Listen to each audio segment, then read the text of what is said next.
ठीक है जी, मैं स्टार्ट करने जा रहा हूँ नाउ। बिस्मिल्लाह करते हैं। बिस्मिल्लाहिर्रहमानिर्रहीम। टॉपिक हम आज जो शुरू करने जा रहे हैं वो बड़ा बेसिक और सबसे इम्पोर्टेंट टॉपिक है FAR 1 का, और जो आप ऑलरेडी IE के अंदर में पढ़ चुके हैं, लेकिन अब तक आपने उस टॉपिक को स्टैंडर्ड के नाम से नहीं पढ़ा, और स्टैंडर्ड के नाम से वो अभी आपको यही देखने को मिल रहा है FAR 1 के अंदर। टॉपिक का नाम क्या है? IAS 16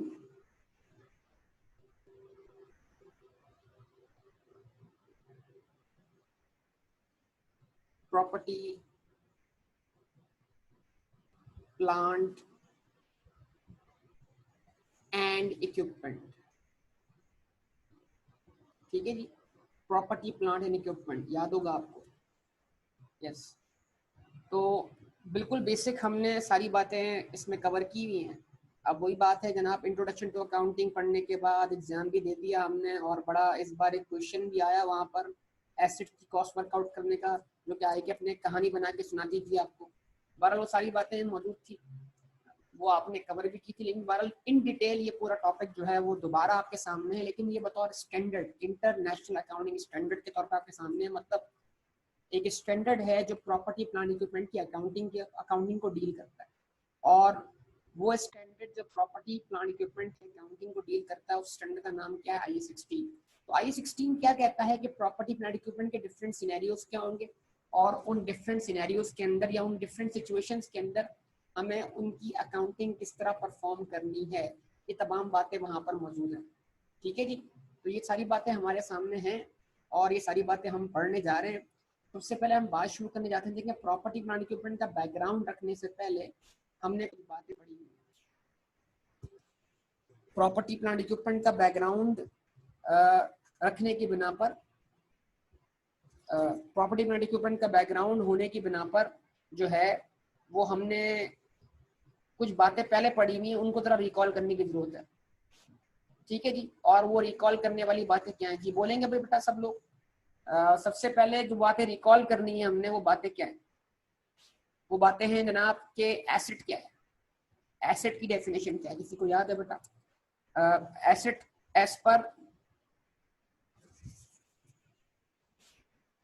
एसेट की डेफिनेशन क्या है? एसेट की डेफिनेशन बेटा आप क्लियर है? ये बोलो, आवाज क्लियर है? अब क्लियर है? जिन लोग जो स्टूडेंट्स लिख रहे थे वो बता दे मुझे बेटा।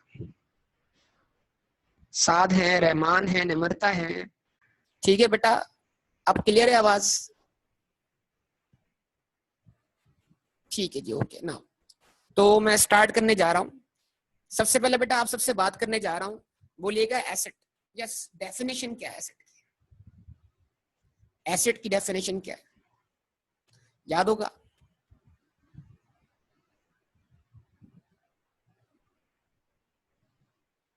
एसेट की डेफिनेशन नाउ याद करते हैं, रिकॉल करते हैं। सबसे पहला आइटम हम लिखने जा रहे हैं, क्या है उसका नाम? क्या बेटा? एसेट।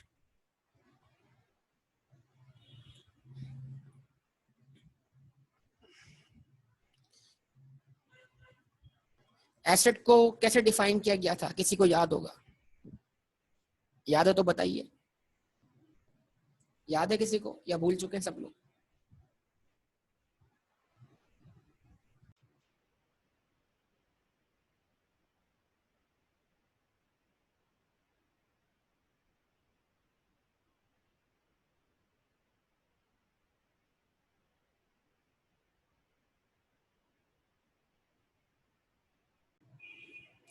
एसेट की डेफिनेशन हम कवर कर रहे हैं। एसेट की डेफिनेशन क्या है?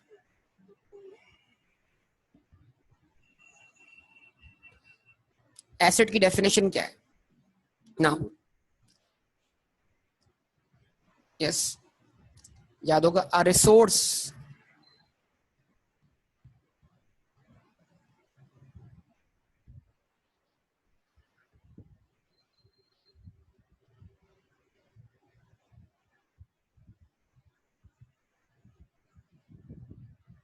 controlled by an entity, a resource controlled by an entity, a resource controlled by an entity, ये एज पर अकाउंटिंग स्टैंडर्ड, ये डेफिनेशन है, आपको पहले भी आईए के कोर्स में डेफिनेशन कवर करवाई हुई है बेटा। A resource controlled by an entity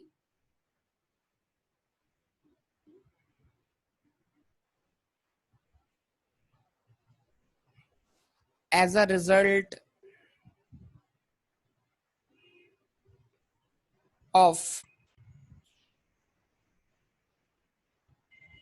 past event, a resource controlled by entity as a result of past event.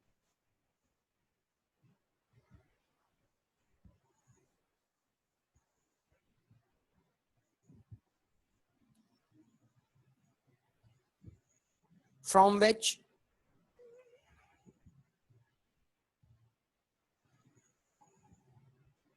future economic benefits are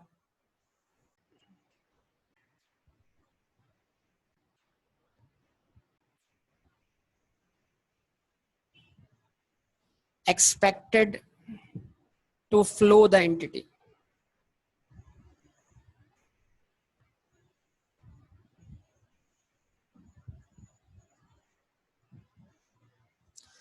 A resource controlled by entity as a result of past event from which future economic benefits are expected to flow to the entity. ठीक है, good बेटा, जबरदस्त। बहुत से बच्चों ने definition बताई है, इसको जरा सा रिकॉल कर लें। एसेट्स को डिफाइन किया हमने, एसेट को डिफाइन किया रिसोर्स कंट्रोल बाय एंटिटी। हमने कहा सबसे पहले लफ्ज क्या आया, रिकॉल कर लिया, सारी बातें पढ़ी हुई हैं लेकिन जल्दी से रिकॉल कर लें इन तमाम बातों को। जो इंपॉर्टेंट पॉइंट्स हैं उनको अंडरलाइन किया हमने भाई। Resource control entity, past event और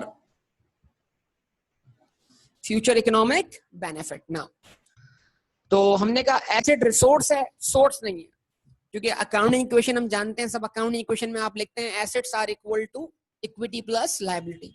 तो asset side is a resource side and equity and liability is a source side. Source यानी तमाम एसेट्स को फाइनेंस करने की सोर्स जो है वो इक्विटी और लायबिलिटी है। तो एसेट्स खुद से जनरेट नहीं होते, एसेट्स को जनरेट करने के लिए दो चीजें पहले से ही मौजूद है हमारे पास। यानी एसेट की जो फाइनेंसिंग हुई है, एसेट को लाने के लिए जो पैसा लाया गया है वो पैसा या तो थ्रू इक्विटी लाया गया है या वो पैसा जो है वो थ्रू लायबिलिटी लेकर आया गया है। तो यानी या तो एसेट इक्विटी के थ्रू फाइनेंस हुआ है या तो एसेट लायबिलिटी के थ्रू फाइनेंस हुआ है। मतलब ये सारी बातें इन डिटेल आपके सामने बहुत तफसील से शुरू में आईए के कोर्स में रखी जा चुकी है। तो रिसोर्स, तो हमेशा एसेट को रिसोर्स बोला जाएगा बेटा, सोर्स नहीं बोला जाएगा। नंबर 2, उसके बाद लफ्ज क्या आया था, controlled. A resource control by entity. हमने कहा कंट्रोल के बदले अगर कोई लफ्ज होता यहाँ पर तो क्या होता, जो आमतौर पे स्टूडेंट्स को पढ़ा दिया भी जाता है लेकिन वो लफ्ज एज पर स्टैंडर्ड नहीं है, ओन्ड। तो हमने कहा रिसोर्स ओन्ड बाय एंटिटी या रिसोर्स कंट्रोल बाय एंटिटी। मतलब एसेट होने के लिए लीगल ऑनरशिप होना जरूरी है या लीगल ऑनरशिप हुए बगैर भी कोई चीज हमारे लिए एसेट हो सकती है। तो हमने कहा जनाब स्टैंडर्ड लफ्ज कंट्रोल की बात करता है, स्टैंडर्ड बोलता है लीगल ऑनरशिप जरूरी नहीं है। और ये कॉन्सेप्ट हमने पढ़ा हुआ है सब्सटेंस ओवर फॉर्म की शक्ल में, अगर याद हो। ट्रांजैक्शन की एक लीगल फॉर्म है और ट्रांजैक्शन का एक कमर्शियल सब्सटेंस है, एक इकोनॉमिक सब्सटेंस है।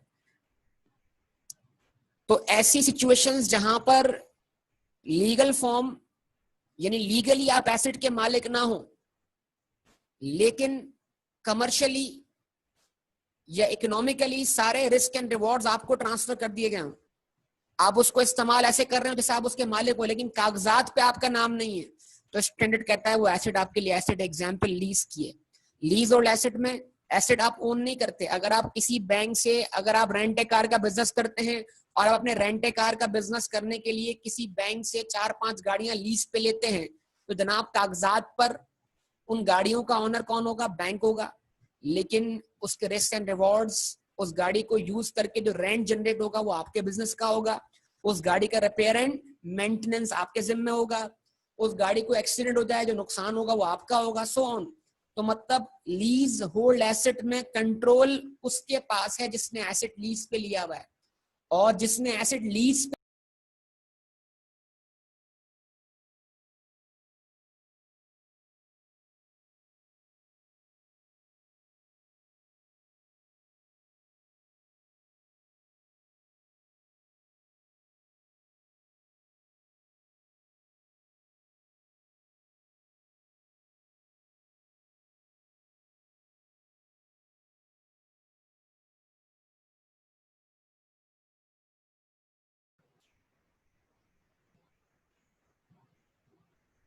ओके जनाब, तो ऑनर ना होने के बावजूद, ऑनर ना होने के बावजूद वो एसेट आपके कंट्रोल में है, क्योंकि रिस्क एंड रिवॉर्ड्स आपके पास आ गए, लिहाजा आप उस गाड़ियों, उन तमाम गाड़ियों को जो कि आपने अपने बिजनेस को चलाने के लिए बैंक से लीज पे लिए, वो आप उनको बतौर एसेट क्या करेंगे? रिकग्नाइज कर रहे होंगे।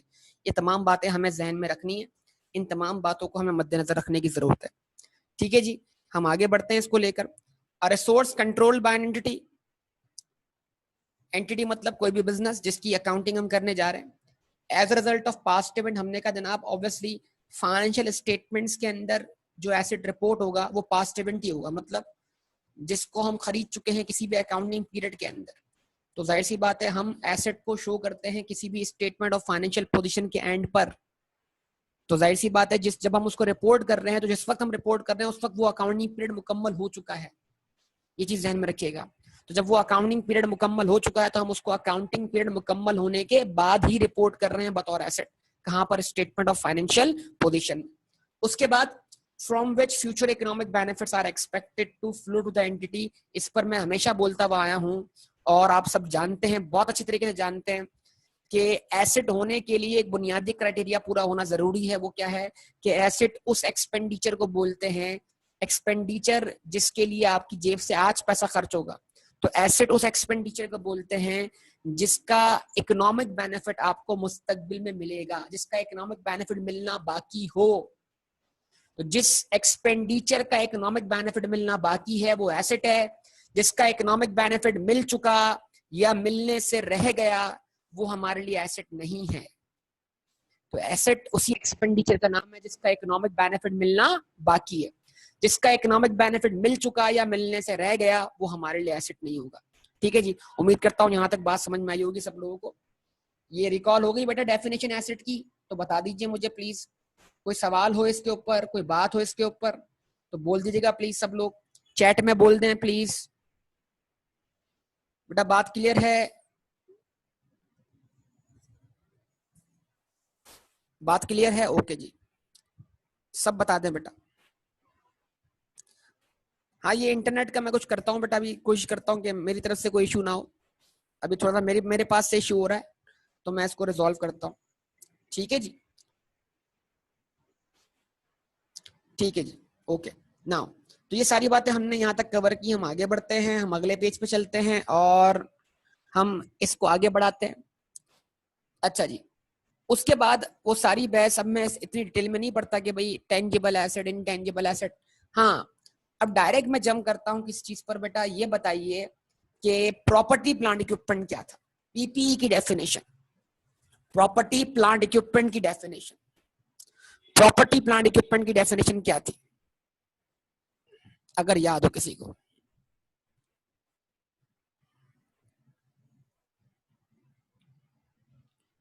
हाँ भाई पीपीई लिखने में कोई मसला तो नहीं ना बेटा? Property plant equipment, property plant equipment की डेफिनेशन, यस, अगर याद हो किसी को। ठीक है जी, हाँ जी, बच्चे बता रहे हैं भाई, माशाल्लाह, गुड। ठीक है, गुड, अच्छी बात है भाई, गुड, आपको याद है बहुत से लोगों को ना। तो मैं लिख रहा हूं यहां पर, हमने कहा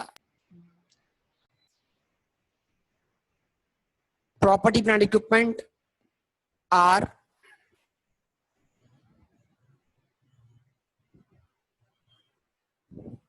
tangible items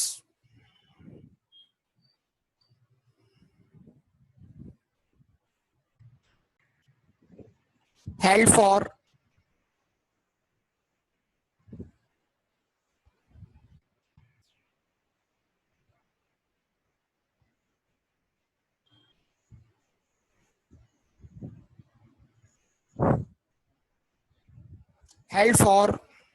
नंबर 1 किस काम आते हैं?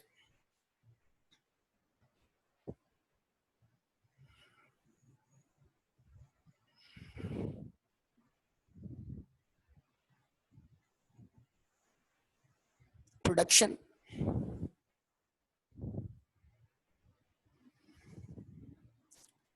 Number 2 selling and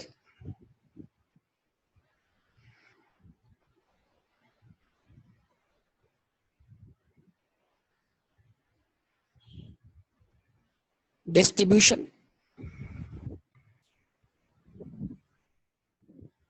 number 3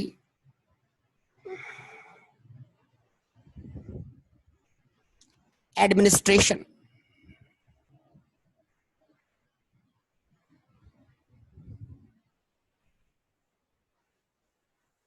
and number 4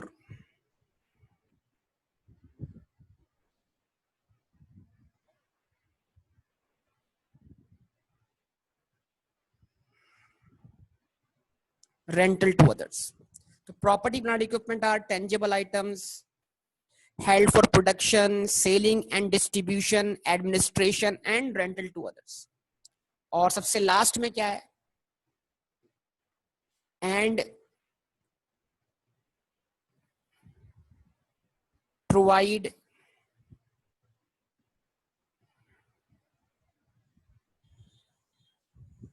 economic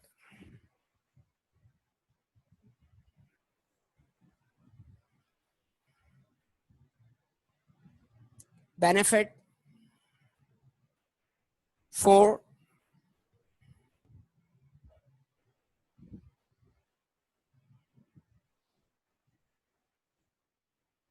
more than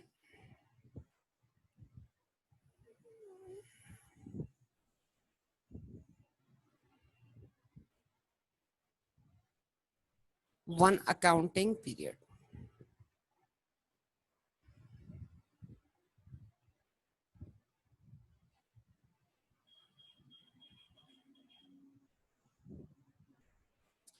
हाँ जी, तो ये डेफिनेशन थी बेटा आपके सामने प्रॉपर्टी प्लांट इक्विपमेंट की. Property plant equipment are tangible items held for production, selling and distribution, administration and rental to others and provide economic benefit for more than one accounting period.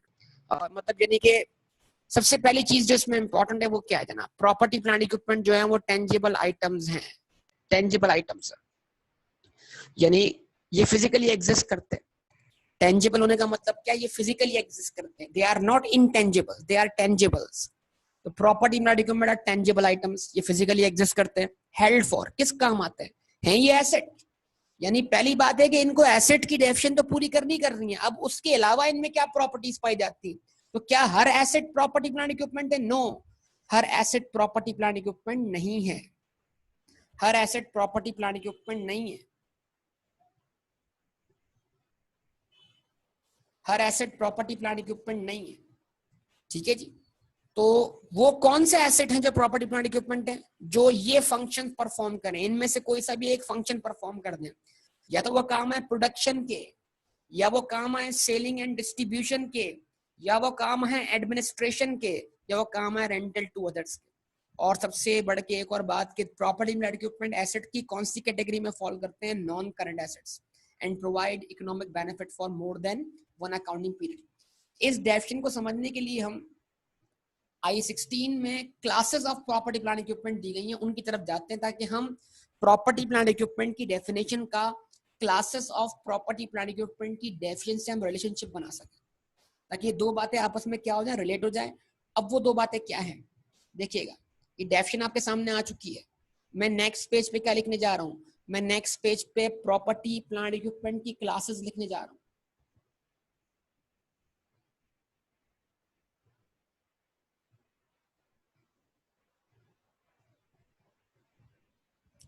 Classes of PPE, property plant equipment. Property plant equipment की different classes कौन कौन सी हैं, ये चीज ध्यान में रखिएगा। तो प्रॉपर्टी प्लांट इक्विपमेंट की डिफरेंट क्लासेस आपके सामने हैं, अगर आपको याद हो तो अपने जहन में रिकॉल कीजिए, भले आप टाइप कर सकते हैं अगर आपको याद हो तो। नंबर 1,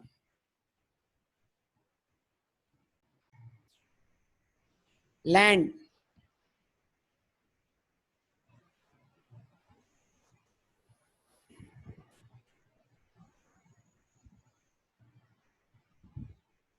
बिल्डिंग, याद करते जाइए, रिकॉल करते जाइए।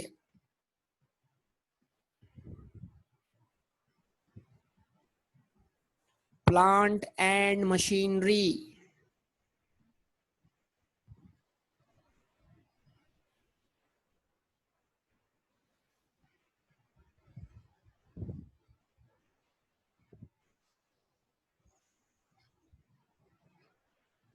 Equipments,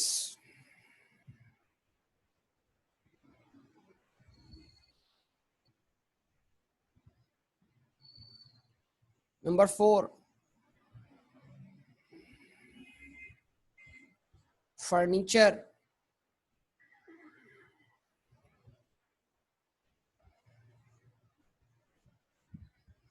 and fixture. Number 6,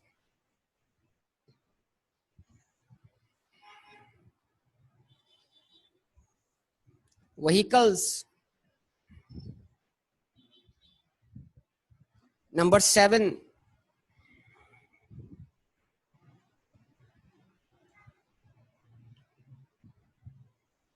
aircrafts. Number 8, ships, and number 9,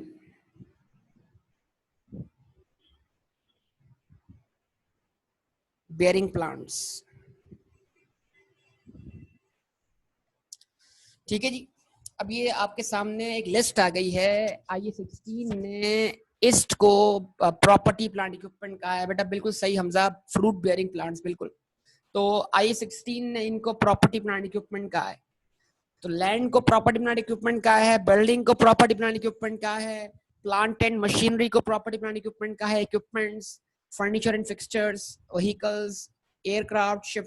ये IE16 ने खुद एक लिस्ट प्रोवाइड की है जिसको IE16 ने खुद classes of property plant equipment का नाम दिया है। अब ये आइटम क्विकली रिकॉल कर लें कि क्या ये तमाम आइटम प्रॉपर्टी प्लांट इक्विपमेंट की डेफिनेशन पे फॉल करते हैं कि नहीं करते। लैंड, क्या लैंड फिजिकली एग्जिस्ट करता है? यस। बिल्डिंग फिजिकली एग्जिस्ट करती है? Yes. Plant, machinery, equipment, furniture सब फिजिकली एग्जिस्ट करता है। तो property plant equipment are tangible item, ये सारे के सारे टेंजिबल आइटम्स हैं, they physically exist, held for काम आते हैं। किस काम आते हैं? प्रोडक्शन के। हाँ भाई, जमीन अगर ली है फैक्ट्री के लिए, जमीन अगर ली है एग्रीकल्चर के लिए, तो जमीन किस काम आ रही है? प्रोडक्शन के लिए। अगर जमीन ली है वेयर हाउस बनाने के लिए, तो वो काम आएगी सेलिंग एंड डिस्ट्रीब्यूशन के लिए। अगर जमीन ली है हेड ऑफिस की बिल्डिंग बनाने के लिए, तो जमीन काम आएगी एडमिनिस्ट्रेशन के लिए।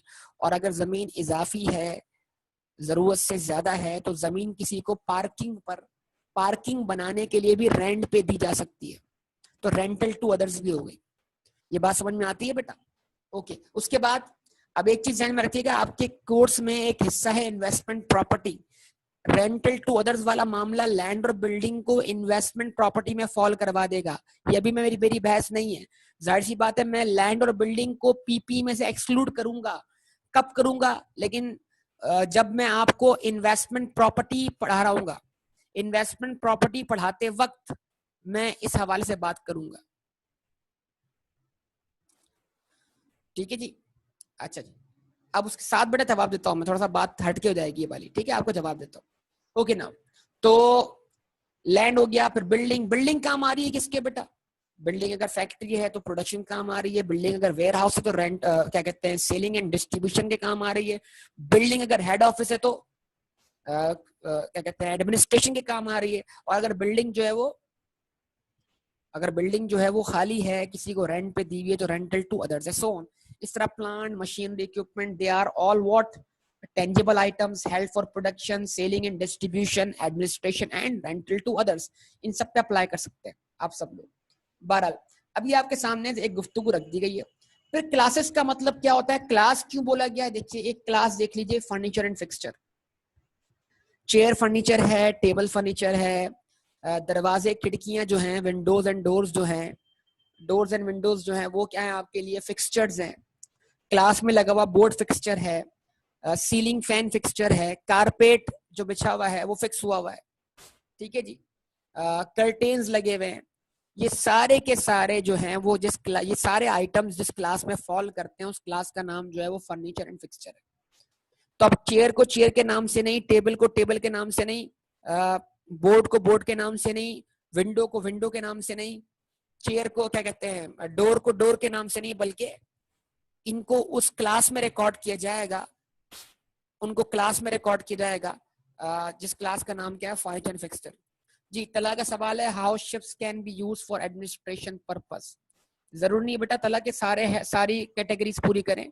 मैंने क्या बोला, इन चार में से कोई एक भी कंडीशन पूरी कर दे तो वो प्रॉपर्टी प्लांट इक्विपमेंट कहलाएगा।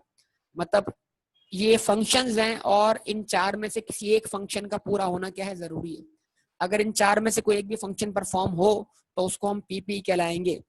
प्योरली जो शिप कंपनी है, जो शिपिंग कंपनी है, शिपिंग कंपनी उस शिप से अपने अपनी सर्विसेज प्रोड्यूस कर रही है, तो वो सर्विसेज प्रोड्यूस करने के काम आ रहा है। या अगर वो शिप किसी और को रेंट पे दे दिया जाए तो वो रेंटल टू अदर्स हो जाएगा। बहरहाल ये एक अलग बात हो जाएगी, तो जरूरी नहीं है। अच्छा जी, अब मुस्तकिल एक सवाल आ रहा है, भाई कैश भी तो फिजिकली एग्जिस्ट करता है। नहीं बेटा, कैश को बाय डेफिनेशन करंट एसेट में शामिल किया गया है। तो कैश जो है एक तो वो करंट एसेट है, और प्रॉपर्टी प्लांट इक्विपमेंट की डेफिनेशन में आने के लिए आपने लास्ट लाइन मिस कर दी डेफिनेशन की, कि उसमें लिखा हुआ आ रहा है they provide economic benefit for more than one accounting period. तो मैंने ये हरगिज नहीं कहा कि कोई एसेट फिजिकली एग्जिस्ट करेगा तो वो प्रॉपर्टी प्लांट इक्विपमेंट है। मतलब क्या हर फिजिकली एग्जिस्ट करने वाला एसेट प्रॉपर्टी प्लांट इक्विपमेंट है? नहीं। तो फिजिकल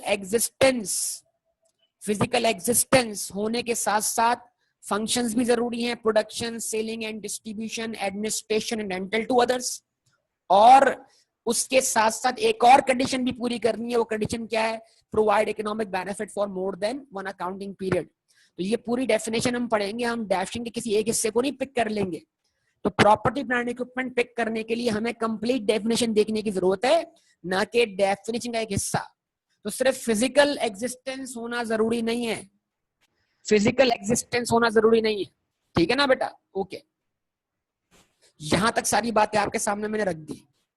अच्छा जी, बहरहाल तो उम्मीद है बेटा बिलाल और साद ने जवाब दे दिया। बिलाल बेटा बात समझ आ चुकी होगी मुझे, मेरे ख्याल से आपको, ठीक है जी? ओके ना। अच्छा जी, मैं क्या बात करने जा रहा था, मैंने कहा भाई ये सारे आपके सामने क्लासेस हैं, इन तमाम क्लासेस को हम क्या बोलेंगे बेटा? प्रॉपर्टी प्लांट इक्विपमेंट, ठीक है जी? Property plant equipment. अच्छा जी, ओके बेटा। बिलाल बात आपकी डाइवर्ट हो जाएगी तो मैं आपको अलग से रिस्पॉन्स करता हूँ इस चीज के ऊपर, ठीक है जी? ओके नाउ, तो ये आपके सामने सारी की सारी क्या आ गई, कैटेगरी आ गई। कोई रिकॉल कर ले जल्दी से, आप अपने दिमाग में इनको रिकॉल कर लें। Property plant equipment are tangible items held for production, selling and distribution, administration and rental to others, and provide economic benefit for more than one accounting period. What are the different classes of property plant equipment? Sir, land, building, plant, machinery, equipment, furniture, fixture, vehicle, aircraft, ships and bearing plants. ये तमाम के तमाम जो है आपकी property plant equipment की classes कहलाती हैं। अब इनकी अकाउंटिंग शुरू होगी।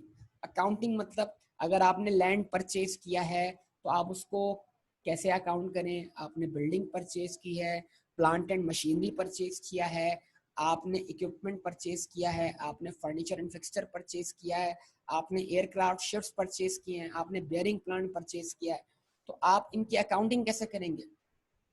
तो इसके लिए हम आगे बढ़ते हैं और हम आते हैं कहां पर? एक एरिया की तरफ, और उसका नाम हम देते हैं cost.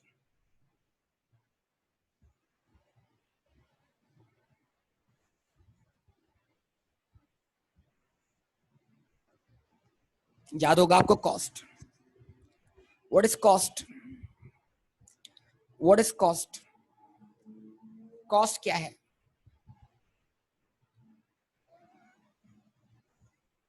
Cash and cash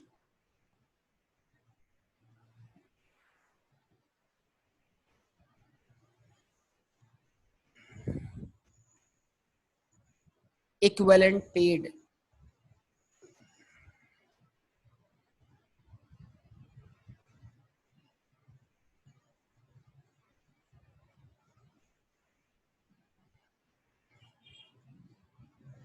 Cash and cash equivalent paid or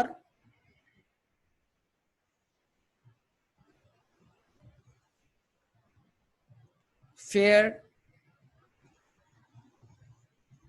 market value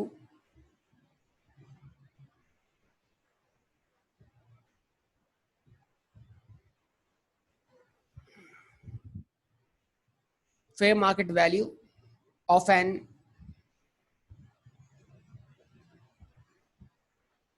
asset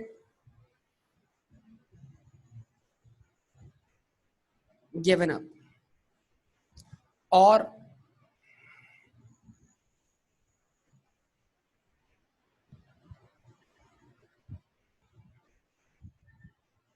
combination of both. ठीक है जी। तो किसी भी एसेट की कॉस्ट क्या है? बड़ा आसान सी बात भाई, किसी भी एसेट की कॉस्ट ये कि आपने उसको जितने का खरीदा है भाई, जितना कैश उसके लिए आपने पे किया है वो उसकी कॉस्ट कहलाएगा।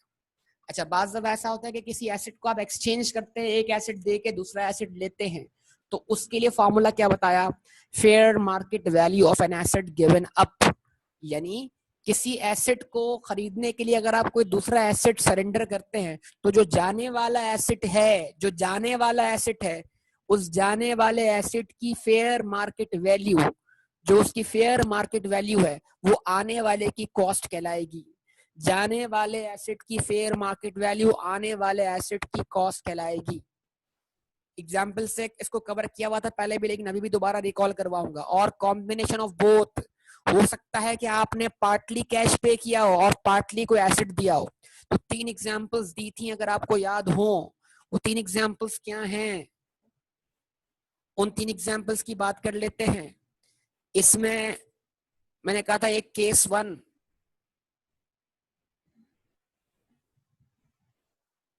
फिर कहा था मैंने केस 2, फिर मैंने कहा था केस 3। ये सबको याद है माशाल्लाह एसी वाली एग्जाम्पल? सबको एसी वाली एग्जाम्पल याद है? Good, very good. ठीक है जी। Now case 1, case 2 and case 3।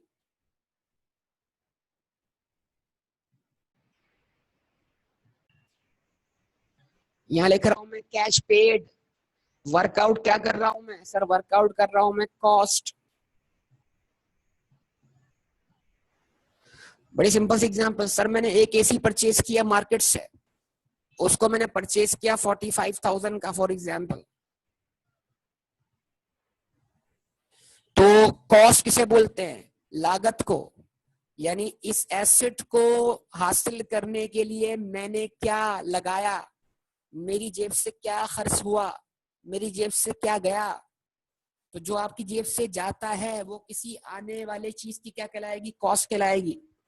तो जनाब एक एसी परचेज किया, उस एसी के लिए मैंने कितना कैश पे किया? 45,000। तो जो कैश पेड है 45,000, वो आने वाले एसी की क्या है? कॉस्ट है।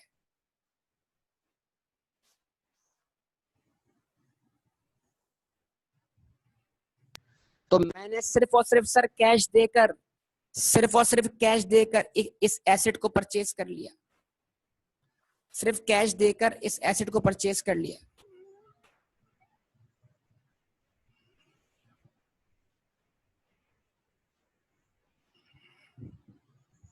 ठीक है जी, सिर्फ कैश देकर इस एसेट को परचेज कर लिया। देखिए अब तो इट मींस दैट मैंने सिर्फ कैश दिया और कैश देकर इस एसेट की कॉस्ट को परचेज, इस एसेट को परचेज कर लिया। यानी ये एसेट मुझे इनिशियली कितने का पड़ा? 45,000 का। अब इसकी इंस्टॉलेशन पर इसकी साइट प्रिपरेशन पर जो भी खर्चा आएगा वो फर्दर इसमें क्या होगा, कैपिटलाइज होगा। ये बातें अभी आगे आनी है हमारे साथ साथ। केस 2, अभी मेरा मकसद सिर्फ और सिर्फ इस डेफिनेशन को समझाना है। केस 2 सर, केस 2 क्या है सर? मैंने 1 रुपया भी कैश पे नहीं किया, मैंने 1 रुपया भी कैश पे नहीं किया। मेरे पास 3 एसी पड़े हुए थे सर, पुराने। अगर मैं उनको मार्केट में बेचता तो हर एक एसी की मुझे वैल्यू जो मिलती वो 15,000 मिलती। तो मैंने 15,000 वाले 3 एसी का कर दिए, गिव अप किए। मैंने 15,000 वाले 3 से गिव अप किए और 3 पुराने एसी देकर एक नया एसी खरीद लिया और जेब से 1 रुपया भी नहीं लगा फर्दर। 3 पुराने एसी देकर एक नया एसी परचेज कर लिया, जेब से 1 रुपया भी नहीं लगा फर्दर।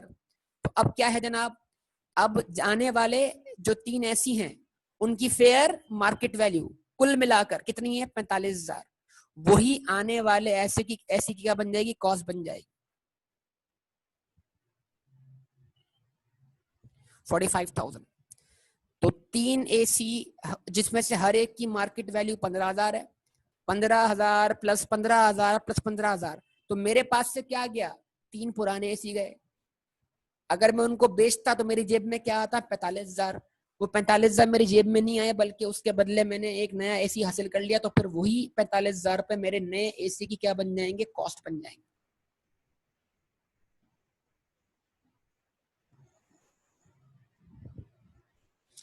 ना उसके बाद कॉम्बिनेशन ऑफ बोथ आपके सामने है। हमने कहा जनाब कि हमारे पास एक पुराना एसी है जिसकी फेयर मार्केट वैल्यू कितनी है? 15,000। तो मैंने 15,000 रुपए का पुराना एसी सरेंडर कर दिया। अब नया एसी जो है वो इसके मुकाबले में महंगा है, तो लिहाजा जो पुराने एसी की फेयर मार्केट वैल्यू है वो मेरे लिए ट्रेडिंग अलाउंस बन जाएगी और इतना अमाउंट मुझे नए एसी की कॉस्ट में से पे करना नहीं पड़ेगा। तो जो ऊपर पे करना पड़ेगा वो कैश पेड कहलाएगा। तो ऊपर मैंने कितना पे किया? 30,000। तो 30,000 मैंने पे किए कैश की फॉर्म में, और 15,000 मैंने पे किए एसेट को गिव अप करके। तो इस तरह मेरे नए एसी की कॉस्ट क्या बनी? 45,000। यानी अगर इसको देखें कि भाई एक नया एसी जो मुझे कितने का पड़ रहा है? 45,000 का। तो मुझे 45,000 का क्यों पड़ रहा है? क्योंकि मैंने उसके लिए कॉस्ट बेयर की 30,000 रुपए कैश पे करके, और मैंने उसके लिए फर्दर कॉस्ट बेयर की 15,000 रुपए का पुराना एसी सरेंडर करके। अगर मैं वही मार्केट में बेचता मेरी जेब में 15,000 रुपए आते, लेकिन वो नहीं आए, तो उसके बदले मुझे क्या मिल गया? रिलीफ मिल गया कि मुझे नए एसी की कॉस्ट में से 15,000 पे करने नहीं पड़ रहे। तो वो भी मेरी कॉस्ट का क्या बन गया? पार्ट बन गया। ये सारी बातें आपके दिमाग में हैं, लेकिन एक क्विक रिवीजन करने के लिए या रिकॉल करवाने के लिए सारी बातें जरूरी है, इसलिए मैंने सारी बातें कवर करवाई हैं। ठीक है बेटा, आगे बढ़ते हैं, मजीद आगे बात करते हैं, अगले पेज पे चलते हैं। यहां तक सारी बातें याद आ गई बेटा सब लोगों को? सब लोगों को यहां तक बातें क्लियर हैं? ठीक है, आयत आपको आवाज आ रही होगी अब मेरे ख्याल से। स्टूडेंट्स ने कुछ आवाज का इशू बताया तो दोबारा तो मैं पूछ लूं उनसे दोबारा। ठीक है बेटा, जवाब दे दें बेटा सब लोग? यहां तक सबको क्लियर हो गई बात? बहुत कम लोग जवाब दे रहे हैं। ठीक है जी, ओके। आगे जवाब, आगे भाई। ओके नाउ टाइप कर लें बेटा, जहमत करें टाइप करने की थोड़ी सी। ओके जी, ओके, आगे बढ़ गए। ठीक है जी, तो ये सारी बातें जो आपने पढ़ी थी पहले भी भाई, और ये सारी बातें जो आपको पहले भी पढ़ाई गई हैं, ये दोबारा रिकॉल कर रहे हैं। लेकिन अभी स्टैंडर्ड, अभी मैं चूंकि मुझे क्लास मैंने 1 बजे का सोचा था, क्लास अभी थी, तो ये थोड़ा टाइम इशू हो गया। बहरहाल क्लास क्या कहते हैं, मैं आपको आई 16 का डॉक्यूमेंट दिखाऊंगा। आई 16 इन ये बातें जो लिखवा रहा हूँ ये स्टैंडर्ड में कैसे लिखी हुई और कहाँ लिखी हुई, तो मैं बाकायदा आपसे स्टैंडर्ड भी शेयर करूंगा, स्टैंडर्ड आपको दिखाऊंगा, स्क्रीन पे भी दिखाऊंगा और आपको शेयर भी कर दूंगा। ये सारी बातें मैं आपको स्टैंडर्ड से वेरीफाई कराऊंगा, लेकिन स्टैंडर्ड में बातें बिखरी हुई हैं, मतलब एक बात कहाँ लिखी हुई, एक बात अब चीजों को जोड़ के पढ़ना है, मिला के पढ़ना है। बहरहाल आगे बढ़ते हैं। अच्छा जी, अब उसके बाद जो अगला हिस्सा था हमारे पास, वो हिस्सा हमारे पास क्या है? जो डेफिनेशन का एक पार्ट है, वो पार्ट क्या है? उसमें हमने कहा था एक चीज है, उसका नाम है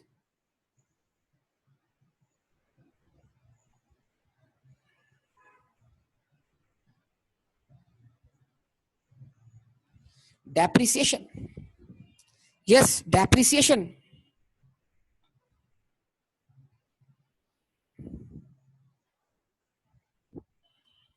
डेप्रिसिएशन,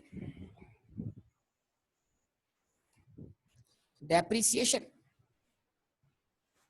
माशाल्लाह बिलाल, बिलाल तो फॉर्म में चल रहा है, फॉर्म में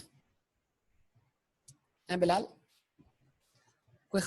बिलाल कोई खास बात फॉर्म में होने की? बिलाल फुल फॉर्म में भाई। रहमान जानता बिलाल फॉर्म में क्यों है? Yes, what is depreciation? है रहमान, जानते हो ना, बट तुम बिलाल फॉर्म में क्यों है? Okay ji.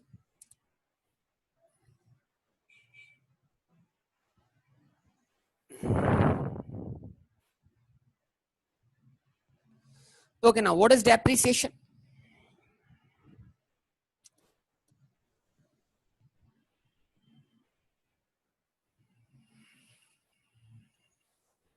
Systematic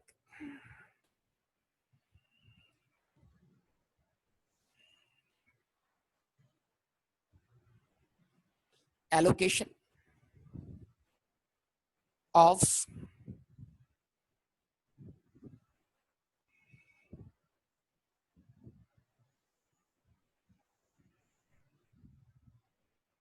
depreciable amount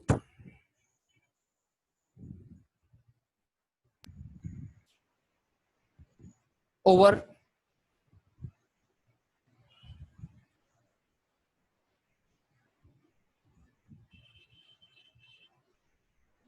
useful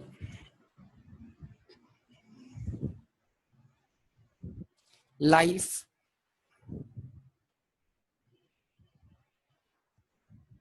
of an asset. Systematic allocation of depreciable amount over useful life of an asset. ठीक है जी, ये बड़ी इंपॉर्टेंट बात है। और ये डेफिनेशन मैंने कहा था जब इंट्रोडक्शन टू अकाउंटिंग का पहला एमसीक्यू बेस्ड पेपर हुआ था आपका, जिसमें ये कोर्स चेंज हुआ था और sorry syllabus paper pattern change हुआ था और पेपर में कुछ एमसीक्यूज भी ऐड किए गए थे और पहले एग्जाम में इसकी डेफिनेशन भी आई थी। तो आमतौर पर डेप्शन के बारे में जो है वो मुख्तलिफ किस्म के तासुरात पाए जाते हैं। ठीक है जी, कि वक्त के साथ साथ एसेट की वैल्यू में जो डिक्रीज आता है उसको डेप्शन बोलते हैं। तो मेरे ख्याल में ऐसा नहीं है, मैं इस बात को पूरी तरह नहीं मानता। ऐसा हो सकता है लेकिन असल डेफिनेशन डेप्शन की ये नहीं है। असल कॉन्सेप्ट डेप्शन का इस बात से मुख्तलिफ है। हो सकता है कि कुछ एसेट की वक्त गुजरने के साथ साथ मॉनेटरी वैल्यू क्या होती है वो इंक्रीज करती है, उनकी नॉमिनल वैल्यू में क्या होता है इजाफा होता है। तो वक्त गुजरने के साथ साथ बहुत सारी ऐसी चीजें हैं, बिल्डिंग है, लैंड है, उनकी मॉनेटरी वैल्यू या उनकी नॉमिनल वैल्यू इंक्रीज हो जाती है और वो पहले से भी ज्यादा कीमत में बिक रहे होते हैं। खैर, तो इन तमाम बातों को ध्यान में रखना है हमें कि ये जो कॉन्सेप्ट आमतौर पर दिमाग में बिठा दिया जाता है कि भाई डेप्रिसिएशन जो है वो किसी भी एसेट की वैल्यू गिरने का नाम है वक्त के साथ साथ, तो ऐसा नहीं है। इसके अगेंस्ट हम ये बात करते हैं। तो ये जो इसके अंदर डेफिनेशन आई है वो डेफिनेशन क्या है? Systematic allocation of depreciable amount over useful life of an asset. इस डेफिनेशन को समझने की जरूरत है। ठीक है जी, इस डेफिनेशन को समझने की जरूरत है और इसमें की पॉइंट जो आपको समझना है उसका नाम क्या है भाई? Systematic allocation. उसके बाद डेप्रिसिएबल अमाउंट। ठीक है जी, तो यस, सबसे पहले जो इसमें हमें टर्म डिस्कस करनी है वो टर्म क्या है? Depreciable amount. डेप्रिसिएबल अमाउंट, ठीक है जी। हाँ बेटा बिलाल, डॉलर को देखते हैं बेटा, डॉलर को देखते हैं, डॉलर को देखेंगे। ओके ना, तो जरा देखते हैं इस बात को लेके आगे चलते हैं। इस डेफिनेशन पे मैं रहूंगा, इसी को समझाने के लिए मैं बात आगे करने जा रहा हूँ।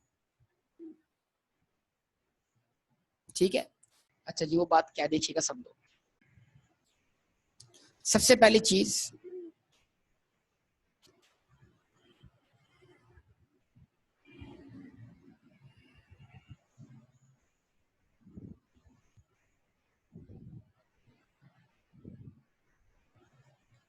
Depreciable amount.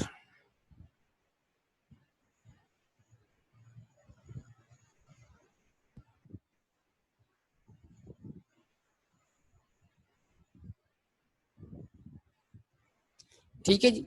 डेप्रिसिएबल अमाउंट क्या है?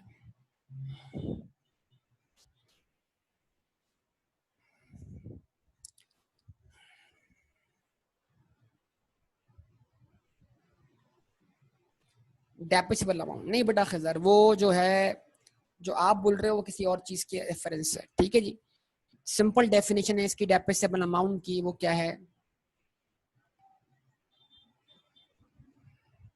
Cost minus residual value.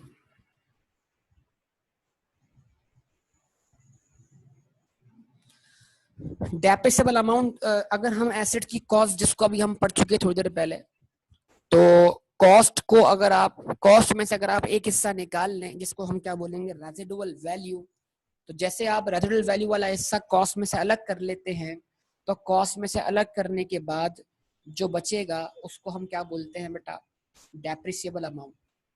Cost minus residual value is equal to what, depreciable amount. अब इस चीज को समझने की जरूरत है, इसके लिए हम एग्जाम्पल कवर करते हैं, एग्जाम्पल लेते हैं आपके सामने। वो क्या है? ठीक है जी, देखिएगा बेटा।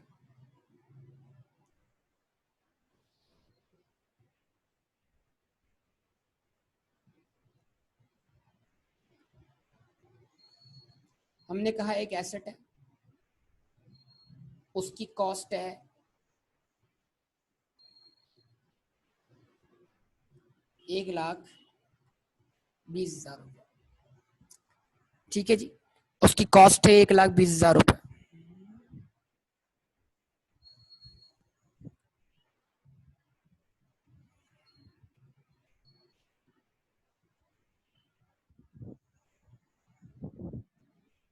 इस कॉस्ट को हम तोड़ देते हैं दो हिस्सों में।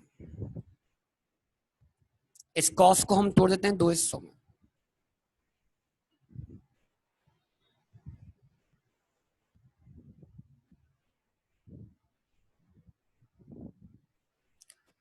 रेजिडुअल वैल्यू,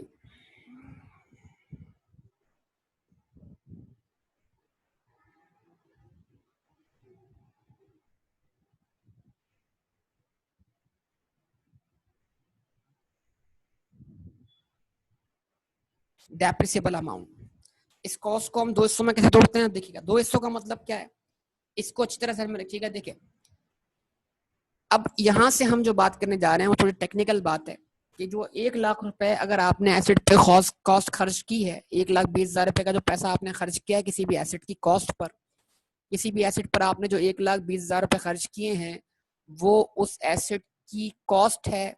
और ये एक तरह से आपकी तरफ से क्या हुई, इन्वेस्टमेंट। और इन्वेस्टमेंट का मतलब क्या है कि ये पैसा आपने किसी एसेट में इन्वेस्ट किया। 1,20,000 रुपए आपने किसी मशीन में, प्लांट में, व्हीकल में, इक्विपमेंट में, सो ऑन कहीं पे इन्वेस्ट किया है। और इन्वेस्टमेंट का मतलब क्या है, 1,20,000 से आप इकोनॉमिक बेनिफिट हासिल करेंगे। और वो इकोनॉमिक बेनिफिट के अंदर आपको 1,20,000 रुपए वापस आपकी जेब में भी आएंगे, प्लस आपको इसके ऊपर इजाफी अमाउंट भी मिलेगा। मतलब आप प्रॉफिट भी, ये नहीं, ये एसेट आपको प्रॉफिट कमा के देगा, ये चीज ध्यान में रखिएगा।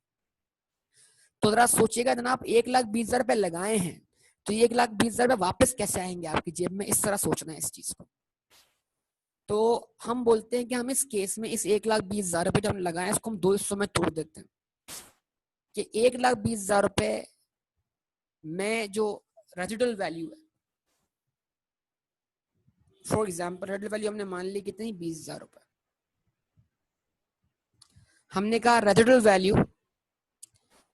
वैल्यू एसेट की कॉस्ट का वो पोर्शन है जो हमारी जेब में वापस आएगा एसेट की लाइफ के एंड पर, एसेट को बेचकर, उसको स्क्रैप कर कर।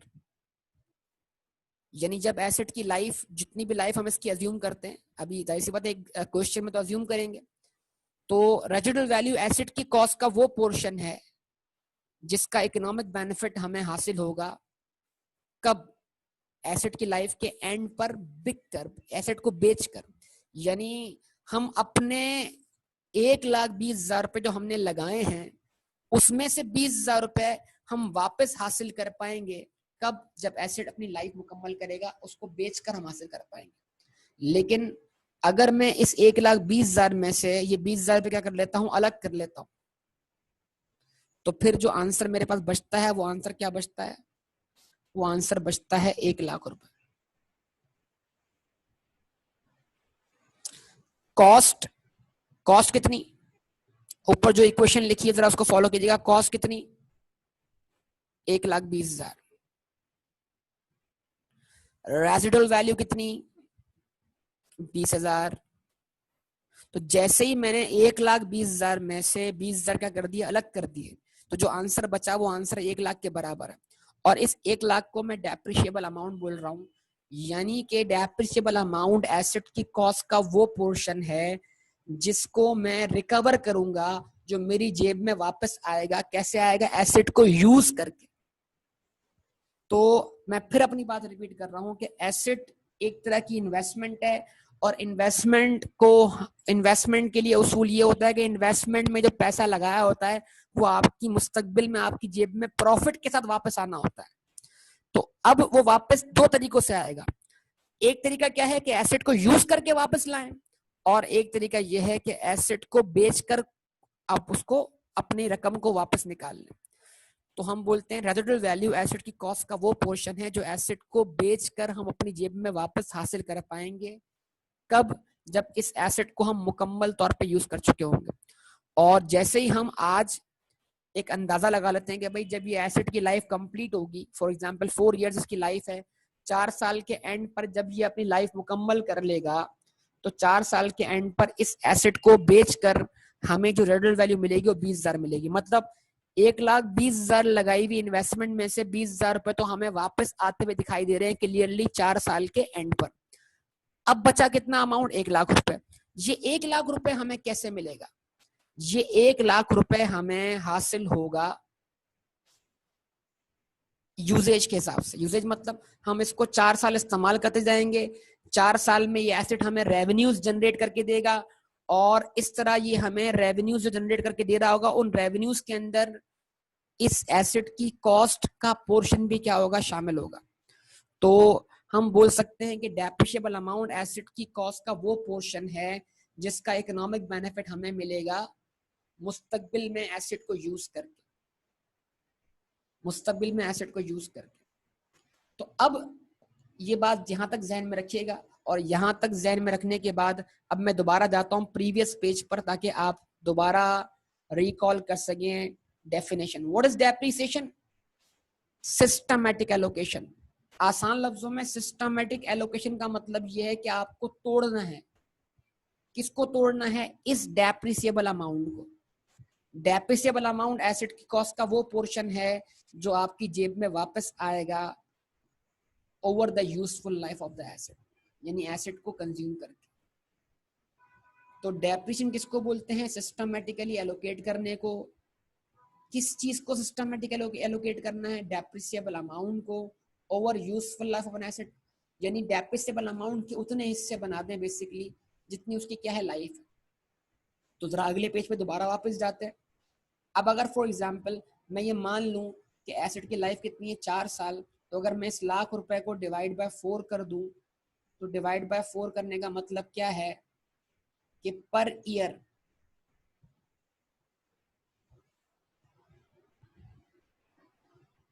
ईयर 1, ईयर 2, ईयर 3, ईयर 4, जैसे मैंने 1,00,000 को डिवाइड बाय 4 किया तो पर ईयर जो आंसर बना वो आंसर क्या बना, 25,000 रुपए।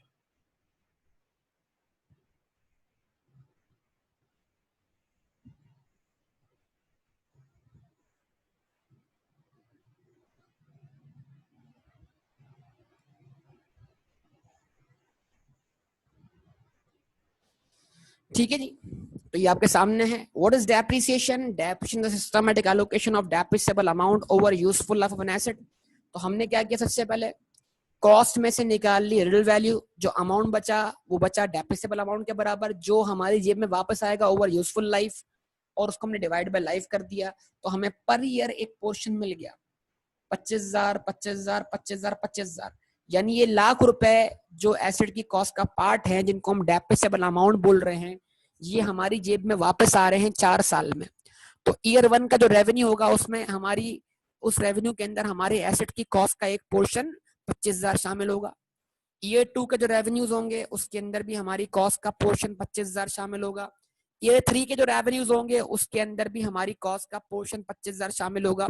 ईयर 4 के जो रेवेन्यूज होंगे उसमें भी हमारी कॉस्ट का पोर्शन 25,000 शामिल होगा। इस तरह 4 साल में हमने इस एसेट को इस्तेमाल करके जो इकोनॉमिक बेनिफिट हासिल किए रेवेन्यूज की शक्ल में, उन रेवेन्यूज को हासिल करने की एक कॉस्ट ये एसेट भी थी, और इस एसेट की पर ईयर कॉस्ट का जो हिस्सा हमारी जेब में वापस आ रहा था वो 25,000 के बराबर था। लिहाजा इस 25,000 को हमने क्या बोला, डेप्रीसिएशन। तो depreciation is systematic allocation of depreciable amount over useful life of an asset.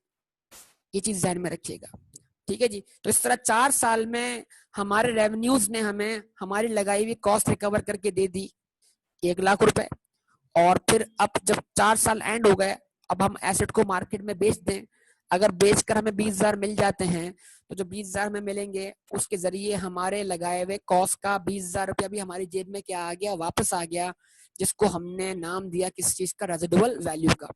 तो हम आसान लफ्जों में बात कर रहे हैं कि एसेट की कॉस्ट को हम बेसिकली 2 हिस्सों में तोड़ते हैं। कॉस्ट का वो पोर्शन जिसका इकोनॉमिक बेनिफिट हासिल होगा यूज करके, उसी को डेप्रिशिएबल अमाउंट बोला जाएगा, वही डेप्रिशिएट होगा। कॉस्ट का जो हिस्सा जिसको हम क्या बोलेंगे, residual value. Residual value cost का वो पोर्शन है जिसका हमें इकोनॉमिक बेनिफिट हासिल होगा सिर्फ एसेट को बेचकर। उसको बेचेंगे तब वो पैसा रिकवर होकर हमारी जेब में आएगा। उम्मीद है जनाब यहाँ तक की बात आपको सबको रिकॉल हो गई होगी, या जिनको रिकॉल नहीं हुई, जिन्होंने पहली बार पढ़ा है उनको ये बात समझ आ चुकी होगी। यहाँ तक कोई सवाल है तो पूछ लीजिए बेटा, कोई सवाल है तो पूछ लीजिए। हाँ भाई, क्लियर है बेटा सबको यहाँ तक बात? सब बोल दें बेटा, सब बोल दें। हाँ रहमान बेटा, रहमान क्या हुआ, सवाल है कोई?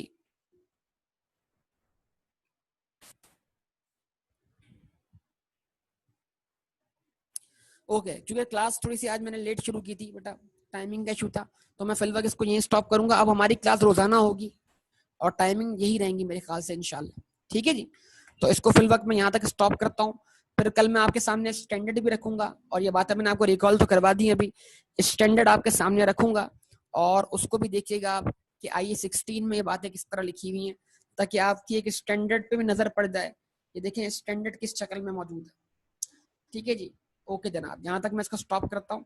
और अरे सवाल मेरे ख्याल से कोई पूछ रहा है, कौन सवाल पूछ रहा है?